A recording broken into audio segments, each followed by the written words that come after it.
ओम नमः शिवाय। छठा अध्याय, शिव जी का वरदान। ब्रह्मा जी बोले, वशिष्ठ जी के चले जाने पर संध्या ने आसन लगाकर कठिन तप करना आरंभ किया। वशिष्ठ ने जैसा कहा था उसी के अनुसार उसने मंत्र से भक्ति पूर्वक शिव जी का पूजन किया। शिव जी से चित्त लगाए उसको एक चतुर्युग व्यतीत हो गया।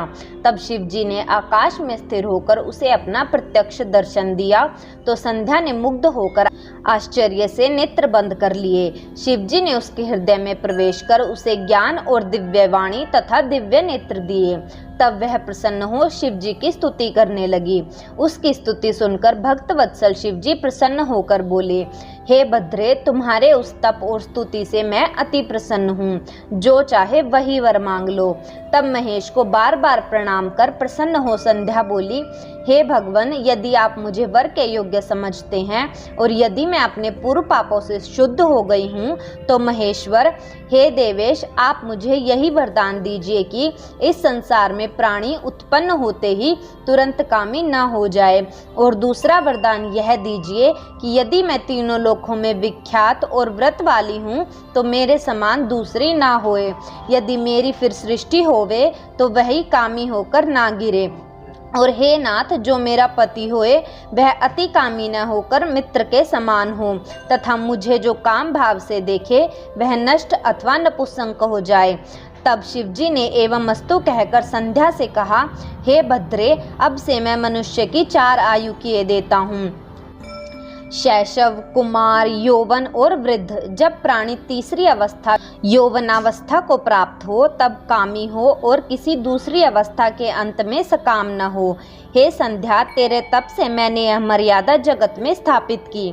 अब कोई भी प्राणी उत्पन्न होते ही कामी न हो सकेगा।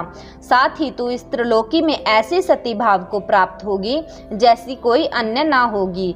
तेरे पति को छोड़ जो कोई अन्य तुझे सकाम भाव से देखेगा वह नपुंसक हो जाएगा। तेरा पति बड़ा भाग्यशाली और 7 कल्प तक जानने वाला होगा। जो वर तूने मांगा वह मैंने दिया। अब मैं तेरे पूर्व जन्म की बात कहता हूँ। तेरा अग्नि में जलकर शरीर त्यागना निश्चित है। देख, मेधातिथि 12 वर्ष से एक यज्ञ कर रहे हैं जिसकी अग्नि बड़े जोर से जल रही है। तू उसी जलती हुई अग्नि में शीघ्र ही प्रवेश कर जा।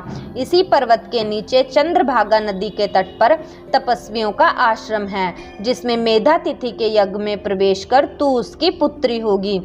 तुझे जैसा स्वामी चाहिए उसका मन में संकल्प करके तू अपने इस शरीर को अग्नि में गिरा दे।